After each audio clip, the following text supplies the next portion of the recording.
구약성경 614쪽 역대상 4장 9절 10절 두 절의 말씀을 봉독하겠습니다. 야베스는 그의 형제보다 귀중한 자라. 그의 어머니가 이름하여 이르되 야베스라 하였으니 이는 내가 수고로이 낳았다 함이었더라.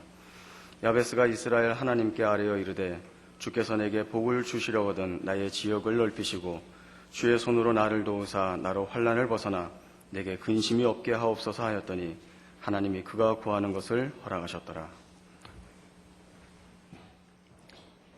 지난 2, 3년 지나면서 근래에 제가 매우 좋아하는 찬양이 한 곡 있습니다. You Raise Me Up 이라는 찬양입니다. 이 찬양은 그 맨 끝소절을 이렇게 끝나고 있습니다. You raise me up to more than I can be. 주님, 당신은 나를 일으켜 세워 나보다 더 큰 내가 되게 하십니다 하는 고백입니다.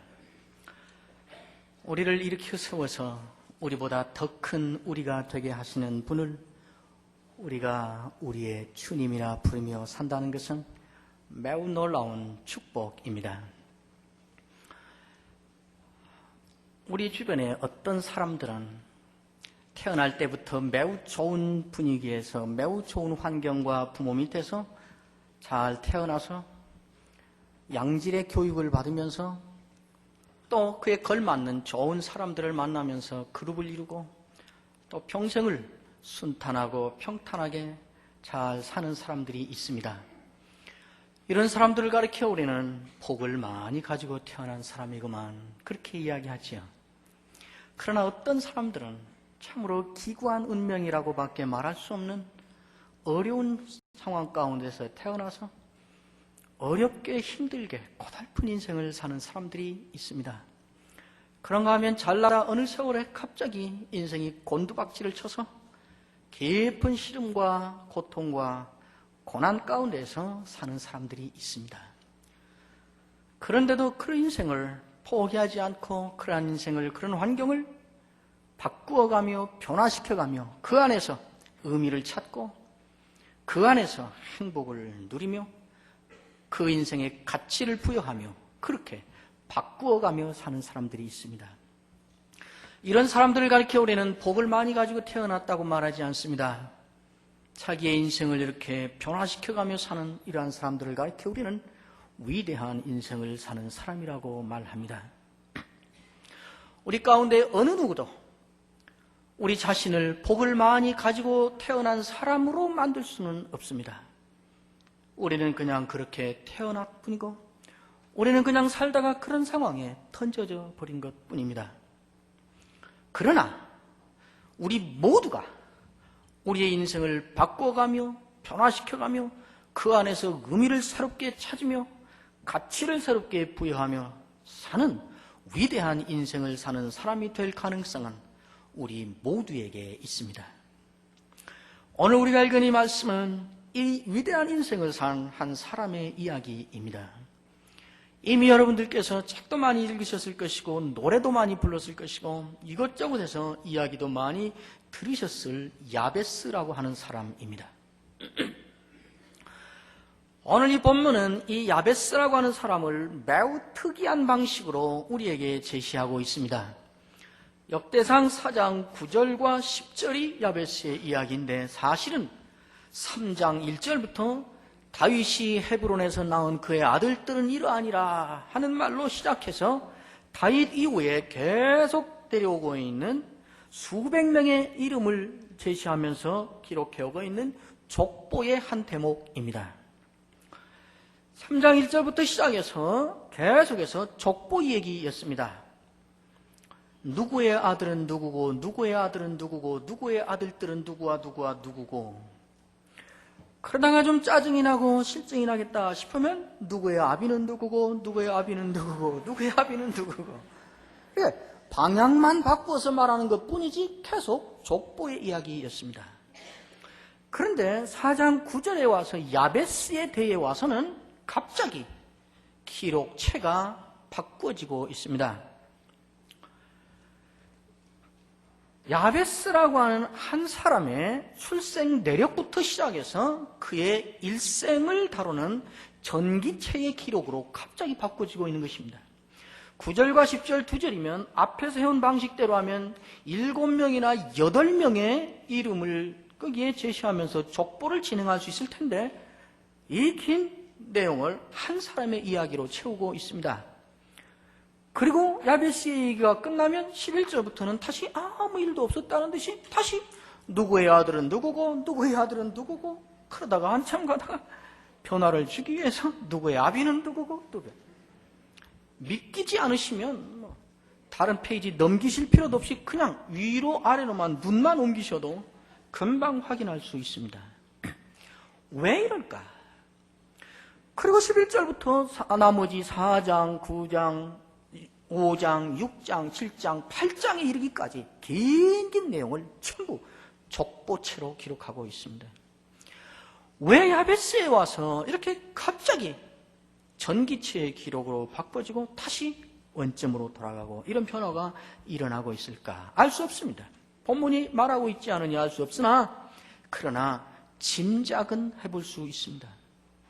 저는 생각하기를 아마 성령님께서 다윗 이래에 그 긴 가문의 족보를 기록하게 하시면서 야베스 대에 와서는 성령께서 갑자기 야베스는 아버지가 누구고 아들이 누군가만을 밝혀서는 안 되는 사람이지. 이 사람은 그가 하나님과 어떤 관계를 맺고 어떤 인생을 살았는가 하는 것을 밝혀줘야 되는 사람이지 하고 마음을 바꾸신 것이 분명해 보입니다. 아마 제 짐작이 틀림없이 맞을 것입니다. 다른 말로 말하면 오늘 이 본문은 우리에게 이러한 방식으로 이 야베스에 대하여 관심을 집중해 줄 것을 요구하고 있다고 말할 수 있습니다. 그리고 첫 마디에 야베스의 이야기를 시작하는 첫 마디를 이렇게 시작합니다. 9절에 야베스는 그의 형제보다 귀중한 사람이다. 그러나 이것은 야베스의 출생을 두고 하는 말이 아닙니다. 야베스의 일생 전체를 놓고 뒤에서 돌아보면서 내리는 마지막 결론입니다. 이 결론을 중요하니까 맨 첫 마디에 놓고 이야기를 한 것뿐이지요. 그리고는 곧 이어서 바로 야베스의 출생 시점으로 돌아가서 야베스의 출생 때부터 시작하여 이 사람의 이야기를 하기 시작합니다. 그래서 하는 말이 야베스는 그의 형제보다 귀중한 자라 그의 어머니가 이름하여 이르되 야베스라 하였다. 어떻게 이 사람은 야베스라는 이름을 갖게 되는가? 야베스라는 이름을 어떻게 누가 붙여졌는가 하는 그 출생 시점으로 돌아가서 이야기를 하면서 어머니가 야베스라고 붙여서 그 이름이 생겼다 이렇게 말하는 것이지요. 그리고 곧 이어서 왜 어머니는 이 아들을 낳아놓고 이름을 야베스라고 해야 되는가? 어머니가 이 아들을 놓고 야베스라고 이름을 붙인 데에는 이 어머니가 이 아들을 생각하면 이 아들을 바라보고 있으면 절대로 잊을 수 없는 큰 사건이 있었다는 것입니다. 사연이 있었다는 것입니다. 그 사연을 잊을 수 없어서 출생에 얽힌 그 사건을 잊을 수 없어서 그 사건의 반영으로 이름을 이렇게 지었다고 또 말하고 있습니다. 그것이 무엇인가? 9절에 보시면 그의 어머니가 이름하여 이르되 야베스라 하였으니 이는 내가 수고로이 낳았다 함이었더라. 그 아들을 낳아놓고 어머니가 절대 잊을 수 없는 그 사건 때문에 이름을 야베스라 했는데 그 사건이 무엇인가? 내가 이 아들을 낳을 때 수고로이 낳았다 하는 말입니다. 이건 매우 격조가 있는 점잖은 말이지요. 내가 이 아들을 수고로이 낳았다. 그러나 이 말을 아주 원색적으로 뜻이 잘 통하는 막말로 하면 무슨 말일까요? 어떻게 말할 수 있을까요? 나 이 자식 낳다 죽을 뻔했어. 그 말 아닌가요? 나 이 아들 낳다가 목숨 날아가는 줄 알았어. 나 이 아들 낳다가 죽는 줄 알았어. 그 말이겠지. 이름을 붙여준 어머니의 입장에서 보면 그 말이고, 야베스라는 이름으로 불리는 아들의 입장에서 보면 이게 무슨 말일까요? 너는 이 땅에 나오는 순간부터 네 애미 잡을 뻔한 놈이야. 말이 너무 상스러운가요? 그러니까 그 말 아니에요. 야베스는 이렇게 태어났습니다. 야베스라고 하는 글자의 뜻이 고통의 아들이라 하는 말입니다. 또 한 가지 심상치 않은 일이 있었던 것 같습니다. 유대인들은 관례상 아들을 낳으면 아버지가 이름을 짓게 되어 있습니다. 그런데 야베스는 어머니가 이름을 지었다 그럽니다. 사생아였는지, 중간에 남편에게 버림을 받았는지, 아니면 아버지가 죽었는지, 무슨 사연 곡절이 있었는지 우리는 알 수 없지만은, 그러나 어머니가 이름을 지었다는 이 말 자체가 이미 이 아들이 태어나는 상황 자체가 심상치 않고 정상적이 아니었을 거라는 짐작을 등이 가능하게 합니다. 아마 야베스가 갓난일 때는 안고 야베스 하면 그랬겠죠. 야베스 부르면 빵긋빵긋 웃고 그랬겠지요. 4살이 되고 5살이 되고 6살이 되면서 말의 의미를 이해하기 시작하고 말귀를 깨닫기 시작하면서 야베스라는 말의 의미가 무엇이고 왜 나에게는 그 지독한 의미의 말이 이름으로 불려지게 됐고 엄마는 왜 나를 그 이름으로 불러서 내 존재를 그렇게 인식되게 하셨을까 하는 말귀를 알아듣기 시작하면서 이 야베스, 이 아들은 어땠을까요? 마음이 어땠을까요? 그의 정서가 어떻게 형성되어 갔을까요? 그의 자기의식과 자아상이 어떻게 이루어져 갔을까요? 한없는 죄책감과 나는 차라리 이 땅에 나오지 않았어야 하는데 나 때문에 내가 나오기 때문에 엄마가 그 고생을 해서 내가 이름을 가졌고 자기 존재 자체에 대한 거부감과 자존감의 상실과 이 아들이 자라면서 누가 2 곱하기 3은 얼마지? 선생님은 저여저여 하고 손들고 나설 수 있었을까요? 언젠가 나도 공부 열심히 해서 이 고등학교 가고 이 대학교 가서 이거 전공해서 이런 직장 가서 이렇게 살 거야 하고 자기 인생의 플랜을 자신 있게 세워볼 수 있었을까요?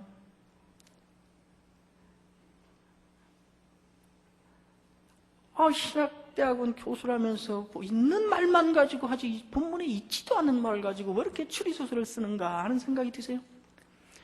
이거는 상담학도 아니고 심리학도 아니고 교육학도 아니고 추리소설도 아니고 우리의 삶의 현장에서 우리가 매번 겪는 삶의 경험입니다. 저는 야베스의 대목이 누구라도 확실히 실감이 납니다. 야베스가 어떻게 자아의식을 가지고 사춘기를 지나며 청년기를 지나며 그래서 그의 인생의 모습이 어떤 방식으로 어떤 유형으로 형성되어 가서 어떤 인생을 살았을까 하는 것이 너무 생생하게 실감이 나요, 저는. 왜냐하면 저에게도 저희 형제에도 이런 형제가 하나 있거든요. 물론 이름이 야베스는 아닙니다. 그러나 상황이 말이에요. 저는 8남매로 자라서 지금도 8남매입니다. 아무도 안 놀라시는 것 보니까 이게 무슨 말인지 잘 모르시는 것 같은데 8남매라는 말은요, 형제와 자매가 8명이라는 말입니다. 그래서 바로 윗 형님은 지금 나이가 60이 다 됐습니다. 제 어머니 돌아가신 지가 13년이고 아버지 돌아가신 지가 11년입니다. 오랜 세월 전입니다. 그런데 제 윗 형님은 60이 다 돼서 지금 외국 이민 가서 사시는데 60이 다 되셨는데도 때때로 부모님 이야기 나오면 부모에 대한 자식의 도리나 이런 이야기들이 나오면 그렇게 죄스러워합니다. 그 부모님께 죄송해하고 죄책감을 가지고 미안해하고 그래요. 지금도.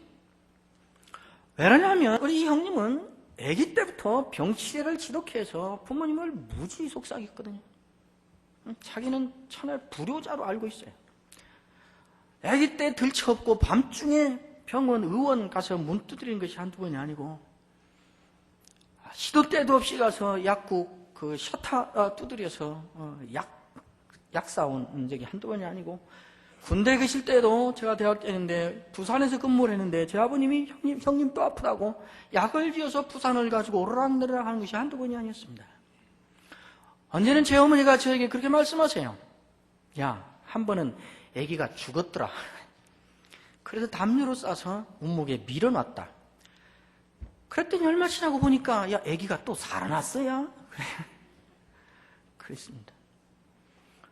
그러니까 형님은 그걸 자라면서 그걸 알고 부모에 대한 하나님은 죄책감을 갖고 지금도 사는 거예요. 그러니까 저는 야베스가 말귀를 알아들으면서부터 자기 이 이름에 출생 내력에 걸친 이러한 상황을 이해하고 깨달으면서 어떻게 자랐을까 하는 것이 너무 실감이 나는 거예요. 틀림없이 자존감이 망가진 채로 그늘진 그러한 자아 형성으로 자신감 없이 그냥 짜려니 운명이려니 그렇게 살아가지 않았을까.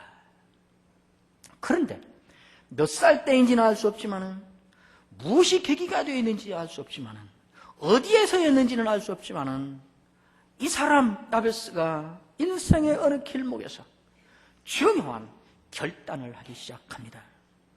내가 이대로 내 인생을 살다 말 수는 없지 않은가. 내가 내 인생을 끝까지 그냥 이렇게 살다가 끝낼 수는 없다 하는 결심을 한 것 같습니다. 그리고 자기의 운명을, 자기의 인생을 뒤집어 바꿀 그러한 꿈을 갖기로 결심을 합니다. 그 두 가지의 꿈을 갖습니다. 오늘 10절에 보시면 그 야베스가 품은 두 가지 꿈이 거기에 있습니다. 야베스가 이스라엘 하나님께 아뢰어 가로되 주께서 내게 복을 주시려거든 나의 지역을 넓히시고 나의 지경을 넓히시고, 여기 나의 지역 혹은 지경이라는 말은 물론 자기 영역이지요. 글자 그대로. 요즘 말로 바꿔 말하면 나도 사업을 점점 넓혀가고 나도 나의 가게를 점점 더 확장해 가고 이런 거죠. 이 지역이라고 하는 말은 또 상징적인 의미를 그 안에 가지고 있습니다. 영향력이라는 말입니다. 나도 이제 사람들 앞에 당당히 나서서 다른 사람들에게 영향력을 주고 다른 사람들을 지도도 하고 다른 사람들을 이끌기도 하고 이런 인생을 살기로 꿈을 갖는 것입니다. 그리고 두 번째 꿈을 또 갖습니다. 그 이어서 말하기를 주의 손으로 나를 도우사 나로 환난을 벗어나 내게 근심이 없게 하옵소서. 내가 언제까지나 나에게 주어진 현실을 운명처럼 숙명처럼 팔자처럼 불가항력적인 것처럼 받아들이고 거기에 얽매여서 눌려서 살 수 없다. 나도 내 현실을 부딪혀서 극복하고 정상적인 삶을 회복하는 삶을 살겠다 하는 꿈을 가진 것입니다. 환난을 벗어나 근심이 없는 삶을 살겠다. 이 두 가지 꿈을 가졌습니다. 매우 좋은 꿈이지요. 우리 모두가 이런 꿈을 가질 수 있고 당연하지요. 갖는 게. 또 우리 아이들이 이런 꿈을 갖고 언젠가 와서 엄마, 아빠, 나 내 인생에 대한 꿈을 가졌어요. 나도 점점 내 인생이 확장되고 다른 사람들 앞에 점점 영향력도 많이 넓히고 이런 인생을 나도 살 거예요. 또 두 번째, 나도 살다가 어떤 어려운 현실을 만나도 거기에 굴복하지 않고 굴하지 않고 부딪혀서 극복하고 정상적인 삶을 회복하는 인생을 나도 살기로 작정했어요. 그러면 여러분들이 좋은 꿈 가졌네. 사람이 모름지기 그런 꿈을 가지고 살아야지 잘했다. 그러겠지요. 그게 당연하죠. 그러나 우리가 앞에서 본 야베스의 처지와 현실과 우리가 가졌던 그 생각이 맞다면, 그런 상황에서 야베스가 이런 꿈을 가졌다면 우리는 그 말하는 야베스에게 뭐라고 할까요? 꿈도 야무지구만. 그렇게 말을 누가 뭐 그렇게 못해? 말한다고 누가 마태료 먹이냐? 무슨 말인가 하면 100% 실현 불가능한 꿈이라 그 말입니다. 현실적으로. 비유적으로 말하면 이런 경우나 마찬가지일 것입니다. 아무것도 가진 것이 없어서 하루에 한 끼 해결할 능력도 없어서 오다가다 혹시 친구 만나서 누가 떡라면이라거나 사주면 먹고, 야, 오늘은 재수 좋았다. 한 끼는 이렇게 때웠다. 그러면서 사는 처지에 있는 사람이 어느 날 갑자기 와서, 나도 결심했어요. 꿈을 가졌어요. 나도 내 손으로 선교사 10명을 파송할 거예요. 그리고 나도 내 힘으로 교회당을 멋지게 지어서 하나님께 드릴 거예요. 그런 꿈을 가졌다 그러면 여러분 뭐라고 하실까요? 황당하구만. 우선 네 밥 하루 3끼 먼저 해결하고 그러시지 않겠어요? 야베스가 가졌다고 하는 이 꿈의 내용이 현실적으로 볼 때 그럴만한 처지라 그 말입니다. 그러면 야베스는 왜 이런 꿈을 갖기로, 왜 자기의 인생을 이렇게 뒤바꾸기로 결심을 했을까요?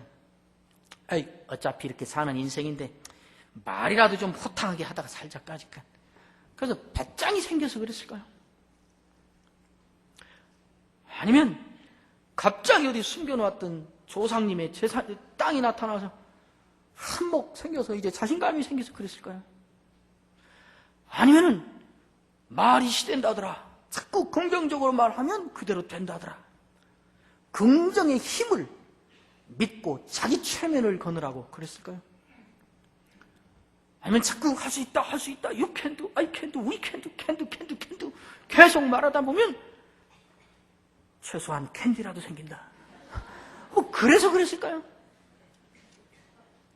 아무것도 아닙니다. 야베스의 이 결심을 듣는 세상 모든 사람들이 황당하다 그러고 100% 불가능하다고 현실성이 없다 그러고 그런다 할지라도 이 결심을 하고 이 결단을 하고 이 꿈을 갖기로 결단한 야베스 본인에게 있어서는 이것은 실현이 확실한 꿈이었습니다. 그걸 어떻게 하는가? 야베스는 그럼 무엇을 근거로, 무엇을 가지고 이 배짱 좋은 꿈을 가져서 자기의 운명을 뒤바꾸고 자기의 현실을 극복하는 인생을 살겠다는 이러한 결단을 한 것인가? 무엇을 근거로 확신을 가는 것인가? 오늘 10절에 우리에게 다시 그것을 분명히 말해주고 있습니다. 야베스가 이스라엘 하나님께 아뢰어 이르되 주께서 내게 복을 주시려거든 나의 지역을 넓히시고, 이전에 우리가 사용했던 개혁성경에는 주께서 내게 복에 복을 더하사 나의 지경을 넓히시고 이렇게 되어 있고, 우리가 지금 사용하는 이 개혁 개정에는 주께서 내게 복을 주시려거든 나의 지역을 넓히시고 이렇게 되어 있습니다. 뭐라고 했든지 간에 내용은 똑같습니다. 야베스에게서는 하나님이 내게 복을 주시면 나도 내 운명을 뒤집을 수 있다. 하나님이 내게 복을 주시면 나도 내 인생을 뒤바꿀 수 있다 하는, 하나님이 복 주시면 된다는, 복 주시는 하나님에 대한 확신에서 그것을 근거로 가진 꿈이었습니다. 여러분, 하나님이 복 주시면 됩니다. 온 세상을 한 손에 움켜잡았어도 하나님이 복 주시지 않으면 잠깐 동안에 그것 흙먼지 될 수 있습니다. 아무것도 잡은 것 없어도 하나님이 복 주시면 그 인생을 얼마든지 행복해하며 당당해하며 거기에서 의미를 찾으며 가치를 부여하며 살아갈 수 있습니다. 야베스는 하나님이 내게 복 주시면 나도 내 운명을 뒤바꿀 수 있다. 그것이 야베스의 비밀이었습니다. 두 번째, 그가 가진 확신의 근거가 있었습니다. 그래서 야베스는 그렇게 말합니다. 주의 손으로 나를 도우사 나로 환난을 벗어나 근심이 없게 하소서. 주께서 그의 손으로 나를 도우시면, 하나님이 나를 도우시면 내 현실이 아무리 어렵고 아무리 막다른 골목이고 아무리 불가항력적이고 아무리 운명적이라 할지라도 이 현실을 극복할 수 있다. 이 현실을 극복하고 정상적인 삶을 회복할 수 있다 하는 확신을 가진 것입니다. 하나님이 내게 복을 주시면, 하나님이 그의 손으로 나를 도우시면 나도 내 운명을 뒤바꿀 수 있고 나도 내 현실을 극복할 수 있다. 하나님의 하나님 되심에 대한 믿음과 확신이 너무 분명하니까 세상 모든 사람이 보아도 통쾌해 갖고 황당한 그러한 꿈을 자신만만하게 갖기로 결단하고 인생을 새로 출발할 수 있게 된 것입니다. 이런 확신을 가진 이 사람이 두 번째 결단을 합니다. 하나님이 복 주시면, 하나님이 도우시면 나도 인생을 새롭게 할 수 있다 하는 확실한 확신을 가진 사람이라면 당연히 그 다음에 무엇을 할까요? 이 하나님께 나아가서 이 문제를 가지고 그 하나님과 결판을 내기로 결단하지 않겠어요? 예를 들어서 말이에요. 제가 사업을 하는데, 저는 사업을 한 적은 없고 이런 일이 있었던 적도 없지만은 그러나 예를 들어서 말이에요. 제가 사업을 하는데 부도의 위기를 만났습니다. 이 부도를 막지 못하면 모두가 망하고 다 죽게 되어 있고 끝장인데 어떻게든지 막아야 되는데 막을 길이 없는데 이 부도를 잠시 막고 미루고 이렇게 보류할 수 있는 길이 하나 있다를 알았어요. 뭔가 하면 청와대 비서실에 있는 누군가가 말 한마디만 거들어주면 일단은 여기는 넘길 수 있다는 걸 알았어요. 그런데 내 삼촌의 딸의 시어머니의 친구의 남편이 청와대 비서실에 있다는 걸 알았어요. 이 사람은 어떻게 할까요? 삼촌의 딸의 시어머니 친구의 남편을 어떻게든지 만나려 하는 일에 모든 걸 걸겠지요. 그렇지 않겠습니까? 하나님이 복 주시면 인생을 뒤집을 수 있다. 하나님이 도와주시면 이 현실을 극복할 수 있다 하는 확신이 그렇게 분명한 사람이라면 당연히 무엇에 목숨을 걸까요? 무엇에 자기 인생을 걸까요? 이 하나님께 나아가서 이 문제를 내려놓고 매달리고 강구하는 일에 모든 걸 걸지 않겠어요? 10절에 있는 야베스가 이스라엘 하나님께 아뢰었다 하는 이 첫마디의 말씀은 이런 기가 막힌 사연을 뒤에 두고 있는 기가 막힌 말입니다. 영어의 어떤 성경에서 이 대목을 번역하기를 야베스가 하나님께 울부짖었다 이렇게 이 대목을 번역했습니다. 야베스가 얼마 동안 기도했는지, 100일 동안 했는지, 한 달 했는지, 30일 작전 기도를 했는지, 5주 연속 기도를 했는지 알 수 없어요. 야베스가 걸어가면서 했는지, 뛰면서 했는지, 엎어져서 했는지, 대굴대굴 뒹굴면서 했는지, 소리를 지르면서 했는지, 서서 했는지, 앉아서 했는지 어떻게 했는지 알 수 없습니다. 그러나 야베스의 기도가 어떤 기도였을까 하는 두 가지는 매우 확실하다고 저는 생각합니다. 첫째, 야베스는 오늘 밤에 그 기도했더니 다음날 그 일이 이루어진 것이 아닌 것은 분명합니다.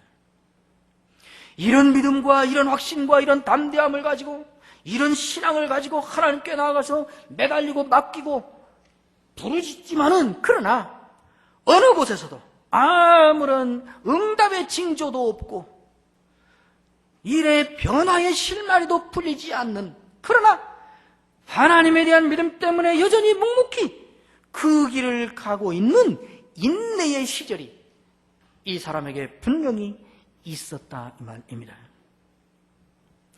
두 번째, 야베스는 그냥 오다 가다 생각나면 한 번씩 이 문제를 하나님께 내놓고 간구하지 않은 것이 분명합니다. 절박한 심정으로 자기 인생의 모든 것을 걸듯이 매달리며 올인하는 기도를 한 것이 분명합니다. 그렇지 않겠어요? 우리는 때때로 기도를 너무 아직도 여유가 많은 사람의 여유작작함으로, 아직도 덜 급한 사람의 사치스러운 그런 기도를 할 때가 자주 있구나 하는 생각을 저는 가끔 하게 됩니다. 특별히 7, 8년 전에 제가 그런 기도를 하고 있구나 하는 것을 뼈저리게 확인한 계기가 있었습니다. 제가 신학교 1학년 6월 6일 현충일인데 제 큰형님한테서 갑자기 전화가 왔습니다. 야, 어머니가 오늘 아침에 갑자기 쓰러지셔서 지금 병원 입원실 응급실에 있다. 병원으로 와라. 그래서 달려갔더니 아버님하고 큰형님이 어머니 옆에 계시고 어머니 이미 무식이고 의사 선생님께서 말씀하기를 이미 뇌에 피가 많이 고여 있어서 24시간 안에 수술하지 않으면 죽습니다. 그러니 어떻게 할 건지 빨리 결정을 해서 알려주십시오 하고 가버렸어요. 제가 그 병원 1층에 조그만 칸에 빨간 카페트 깔아놓고 어두운 조명해놓은 기도실이 하나 있었습니다. 그래서 그리 내려갔지요. 장로 아버님을 비롯해서 주위의 모든 사람이 극렬하게 반대하는 반대를 물리치고 열혈투사의 정신으로 신학교에 입학한 지 3개월도 채 안 됐는데 아직도 살아있지 않겠어요? 그 기운이. 그래서 기도실에 내려가서 기도했습니다. 기도 끝나고 기도실 눈물 콧물 범벅이 돼서 기도를 마치고 기도실 나오면서 문을 닫으면서 시계를 보니까 30분을 기도했더라고요. 문을 닫으면서 내가 30분 동안 뭘 기도했지 하고 생각이 문득 떠오르는데 그 순간 저는 뒤통수에 벼락을 맞은 것 같았습니다. 30분 내내 한마디밖에 기도하지 않았더라고요. 하나님, 우리 어머니 좀 살려주세요. 우리 어머니 좀 살려주세요. 오랜 세월이 안 되면 5년만이라도 좀 살려주세요. 하나님, 우리 어머니 좀 이 말밖에 안 했더라고요. 하나님, 이번에 우리 어머니를 살려주시면, 기적을 보여주시면 참 하나님이신 줄 제가 믿고 더 헌신하고 더 충성하고 주의 일에 더 제 일생을 바치겠습니다. 이따위 말들은요, 생각도 안 나요. 생각도. 정말 다급해지니까 이제는 끝이다. 이제는 하나님이 어떤 수를 쓰시지 아니하면 끝장이다 하는 절박한 상황에 딱 부딪히니까요. 뭐 하나님을 달래고 뭐 하나님의 흥정을 하고 하나님 이거 안 해주면은 이제 하나님의 영광이 땅에 떨어질 줄 아세요? 뭐 이런 협박 공갈성 뭐 이런 건요 생각도 안 나더라니까요. 그냥 전능하신 하나님 앞에 납작 엎드려진 인간 본연의 모습. 그래서 그냥 하여튼 살려달라고 살려주시라고 이것밖에 없더라고요. 저는 그때 기도에 대하여 많은 걸 깨달았습니다. 지금도 정말 급해지면 앞뒤 따질 거 없지요. 그냥 용건만 갖고 매달리지요. 살려주시라고. 저는 야베스가 이렇게 기도하지 않았을까 그런 생각이 듭니다. 여러분, 우리가 주어진 현실을 하나님이 우리에게 주신 것으로 받아들이고 거기에 적응하면서 스스로 만족하면서 감사하면서 사는 자족하는 신앙은 매우 중요합니다. 지독히 어려운 상황 속에서도 감사의 제목을 찾으며 나에게 주어진 현실을 하나님이 주신 것으로 받아들여서 순응하며 그 안에서 감사하며 이렇게 사는 것은 자족하는 신앙은 매우 수준 높은 신앙입니다. 그럼 매우 귀한 신앙입니다. 그러나 어느 때는 말이에요. 우리 하나님께서 우리가 던져진 현실 가운데에서 너는 네 그 현실에서 내가 너의 누구라고 믿는지, 너는 나를 어느 정도 믿는지 너의 믿음을 내가 보고 싶다 하실 때가 있습니다. 어느 때는 올해는 우리의 운명을 뒤집어 바꾸고 우리의 현실을 극복하려는 그러한 적극적이고 공격적인 그러한 모습으로 나아가야 될 때가 있습니다. 우리의 배짱이 좋아서가 아니라 어디에 믿는 바가 있어서가 아니라 하나님의 하나님 되심을 믿기 때문에 그렇게 나가야 될 때가 있습니다. 하나님, 저는 몸도 약하고 배운 것도 없고 재산도 없고 그러나 하나님의 일을 하고 싶은 열성은 있으니 내가 감당할 수 있는 하나님의 일을 저에게 맡겨주십시오. 대단히 훌륭한 기도입니다. 그러나 어느 때는 하나님, 나에 맞는 하나님의 일이 아니라 하나님의 일에 맞는 그릇이 되게 해주십시오. 우리 아이에게 맞는 그 아이가 감당할 만한 주의 일을 주십시오가 아니라 우리 아이를 하나님이 이 시대에 진행하려 하시는 위대한 하나님의 일에 맞는 그릇으로 우리 아이를 만들어 주십시오. 우리 교회가 감당할 만한 이 시대의 일이 아니라 하나님이 이 시대에 하시고자 하시는 위대한 하나님의 일을 감당할 만한 그릇인 교회가 되게 해주십시오 하고 기도해야 될 때가 있습니다. 신앙이라고 하는 것은, 신앙생활이라고 하는 것은 그렇기 때문에 우리의 현실이, 우리의 생활이 언제나 바람 한 점 없이 잔잔하고 고요하고 평화로운 잔잔한 호수처럼 평화로워야 된다는 것을 의미하지 않습니다. 우리의 삶이, 현실이, 우리의 인생이 천둥번개와 벼락이 몰아쳐도 아무 끄떡없이 안전한 동굴 속의 안전함과 같은 그런 안전함을 보장해야 된다는 것을 의미하지 않습니다.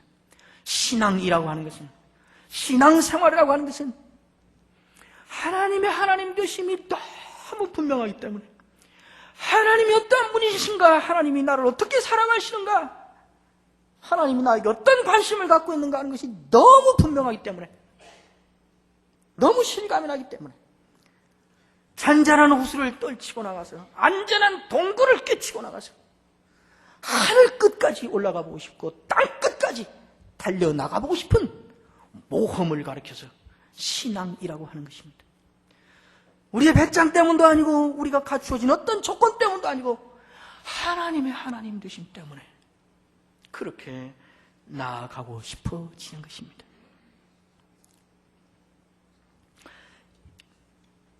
이렇게 다가온 야베스를 하나님은 어떻게 하셨는가? 응답하셨습니다. 야베스의 이야기를 하면서 9절 첫마디에 던졌던 야베스는 그 형제 중에서 가장 존귀한 사람이었다라고 하는 이 말은 이런 사연을 뒷배경으로 해서 나온 결과였습니다. 야베스의 이야기 가운데 저를 가장 감동시키고 가장 부럽게 하고 가장 신나게 하는 대목은 야베스는 존귀한 인생을 살았다는 대목이 아닙니다.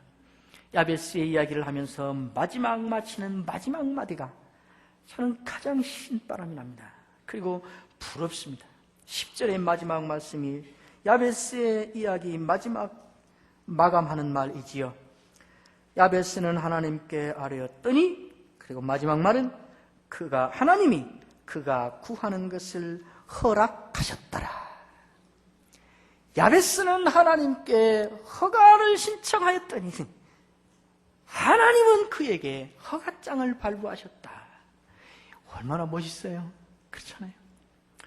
그 전에 보니까 구청장이 발부하는 건축허가장 하나 받고도 너무 좋아서 저한테 전화해서 목사님 나왔어요.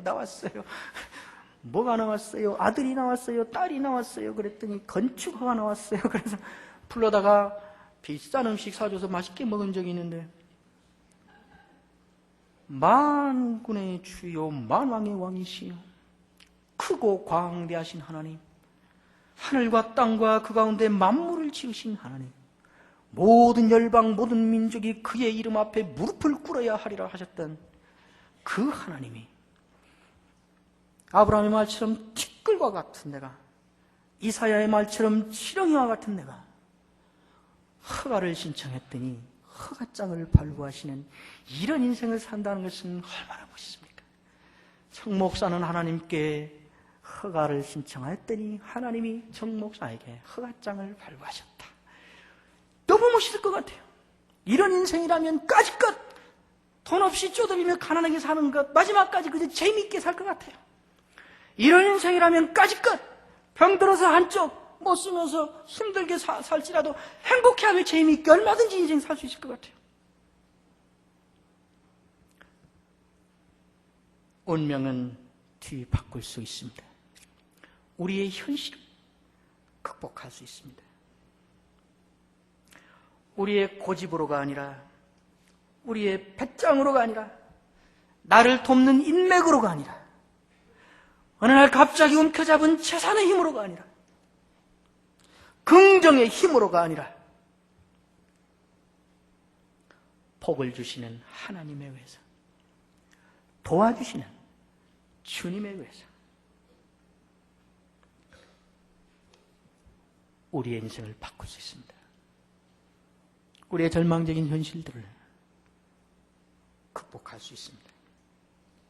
하나님은 우리를 일으켜 세워 나보다 더 큰 내가 되게 하십니다.